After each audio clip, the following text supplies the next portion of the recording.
নমস্কার বন্ধুরা, welcome to my channel serial update with Nandita. Gita LLB সিরিয়ালের 20 জুনের সম্পূর্ণ পর্বের আপডেট।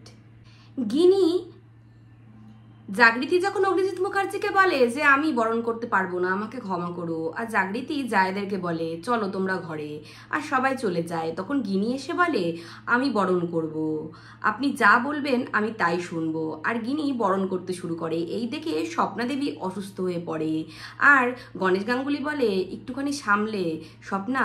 আর এদিকে গিনি বরণ পর্ব সেরে নেয়, আর স্বস্তিকের বোনেরা দুধে আলতা সবই নিয়ম পালন করতে শুরু করে। আর তখনই ভজন আসে স্বস্তিকের খোঁজে কাব্যাদের বাড়িতে, আর ভজন স্বস্তিককে খুঁজতে শুরু করে। আর তখনই অগ্নিজিৎ মুখার্জির ফোন আসে ভজনের কাছে, আর ভজনকে জিজ্ঞাসা করে স্বস্তিক কোথায়। তখন ভজন বলে যে ঘুমের ওষুধের ডোজটা একটু বেশি পড়ে গেছিল, তাই জন্য হয়তো একটু ঘুমোচ্ছে। তখন অগ্নিজিৎ মুখার্জি বলে তুমি ওকে ঘুমের ওষুধ দিয়েছো কেন, আর হাইডোজি বা কেন দিয়েছো, তুমি ভুলে যেও না ও আমার ছেলে। আর তখন ভজন বলে ওঠে আপনার আবার ছেলে মেয়ে আছে নাকি, আইনি তো আপনার কাছে সব। তখন অগ্নিজিৎ মুখার্জি চিৎকার করে ওঠে ভজন। আর তখন ভজন বলে স্যার আপনি তো কেসটা জিততে চেয়েছিলেন। আর তখন অগ্নিজিৎ মুখার্জি বলে ছাড়ো এসব কথা, তুমি তাড়াতাড়ি ওকে নিয়ে এসো। তখনই ভজন হঠাৎ করে দেখে যে স্বস্তিক তো কৃপানের ঘরে নেই। তখন ভজন বলে কাব্যের মাকে ফোনটা দিতে। কাব্যের মা বলে ভালো করে দেখো, হয়তো ওয়াশরুম টুম গেছে। তখন ভজন বলে কোথাও হয়তো দেখছি না। তখন অগ্নিজিৎ মুখার্জি বলে কোথায় গেল। তখন ভজন বলে আমি ওকে ঠিক খুঁজে বার করব। আর তখন অগ্নিজিৎ মুখার্জি বলে যে বার করে তাড়াতাড়ি নিয়ে এসো। ভজন তখন বলে জানতে চাইলে কি বলবো। তখন অগ্নিজিৎ মুখার্জি বলে অশ্বত্থামা গত ইতি গজ, আর এটা তো জানো তুমি বলবে বাড়িতে বউ এসেছে, কিন্তু বউটাকে সেটা বলবে না, বুঝেছো। ভজন তখন বলে ঠিক আছে। এদিকে তখনই জাগৃতি আসে। জাগৃতি এসে অগ্নিজিৎকে জিজ্ঞাসা করে যে কি ব্যাপার ছেলেকে খুঁজে পাচ্ছ না। আর তখন অগ্নিজিৎ মুখার্জি চুপ করে থাকে। তখনই গীতার ফোন আসে অগ্নিজিৎ মুখার্জির কাছে। আর ফোন আসার পরই গীতা বলে আপনি গুন্ডা পাঠিয়েছিলেন, আমার না পিঠে দুটো কোপ দিয়েছে, খুব কষ্ট হয়েছে আমার। আপনি নিজের ছেলেকে নিয়ে পাশা খেলছেন, আপনার মতো সত্যি আমি মানুষ দেখিনি।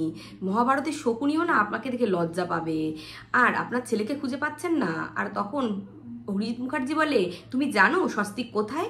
তখন গীতা বলে যে আপনি আমার বাড়িতে চলে আসুন, এই কলোনিতে চলে আসুন। তখন জাগৃতি জিজ্ঞাসা করে অগ্নিজিৎকে যে গীতা কি বললো। তখন অগ্নিজিৎ বলে ও বলল কলোনিতে যেতে। গীতার তখনই পঙ্কজ খাসনবিশ আসে, বড়বাবু এসে গীতাকে বলে তোমার অবস্থা খুব খারাপ, তুমি এসব করতে যেও না, তুমি এখন হসপিটালিস্ট হও। তখনই স্বপ্না দেবীও আসে, আর গীতাকে বলে কি হয়েছে মা। তখন গণেশ গাঙ্গুলি বলে কি হয়েছে ওর। তখন পঙ্কজ খাসনবিশ বলে ওকে তাড়াতাড়ি হসপিটালাইজ করতে হবে। গীতা তখন বলে আমি কোথাও যাব না, আমি এর শেষ দেখে ছাড়বো। আর তারপরেই অগ্নিজিৎ মুখার্জি পরিবারের সবাইকে নিয়ে কলোনির দিকে আসে। আর তখনই লিকার ওরা সব কিছু সাজাতে শুরু করে, আর এসে জিজ্ঞাসা করে এত ফুল দিয়ে সাজানো হয়েছে কেন। তখন লিকার বলে যে যান ভেতরে গেলেই বুঝতে পারবেন। তখন অগ্নিজিৎ মুখার্জি বলে গীতা এলএলবি কোথায়। তখন ওরা বলে ঘরে আছে।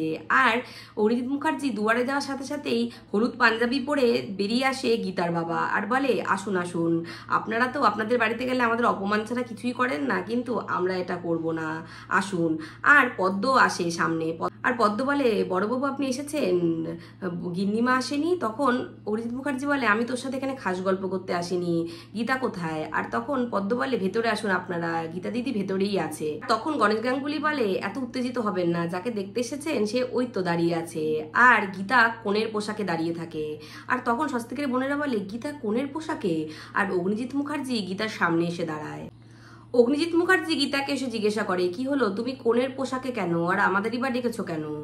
আর তখন প্রলয়ের বউ বলে কি হলো, দাদা জিজ্ঞাসা করছে তার উত্তর দাও। আর তখন গীতা এসে বলে ধাঁধা লেগে গেছে না, চোখে একদম ধাঁধা লেগে গেছে।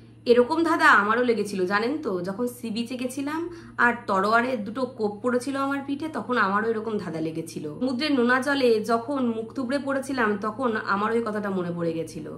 ডেস্টিনেশন ম্যারেজ হবে নাকি আমার, অগ্নিজিৎ মুখার্জি দারুণ আয়োজন করেছে কি, তাই তো।